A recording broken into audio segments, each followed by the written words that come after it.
नमस्कार.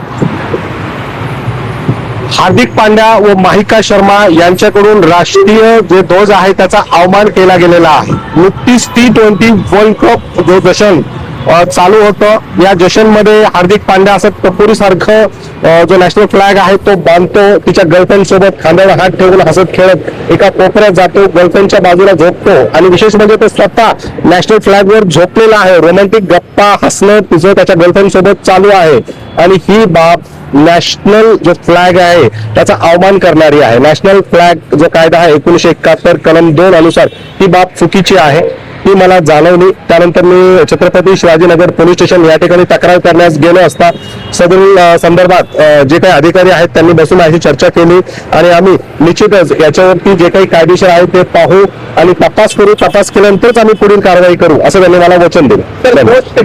कशा प्रकारे कारवाई होऊ शकते? तो सिद्ध झाल्यास हार्दिक पांड्याला जी आहे FIR ला सामोरं जावं लागेल आणि पुढील अवमानची प्रोसिडिंग आहे त्यालाही सामोरं जावं लागेल. पोलिसांनी कशा प्रकारे प्रतिसाद दिला आपल्याला? काही फोन वगैरे कोणाला लावला होता?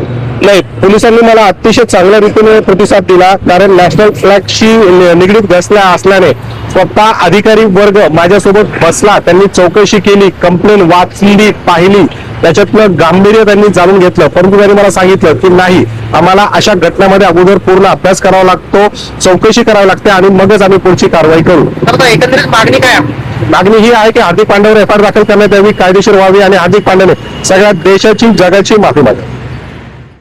नमस्कार.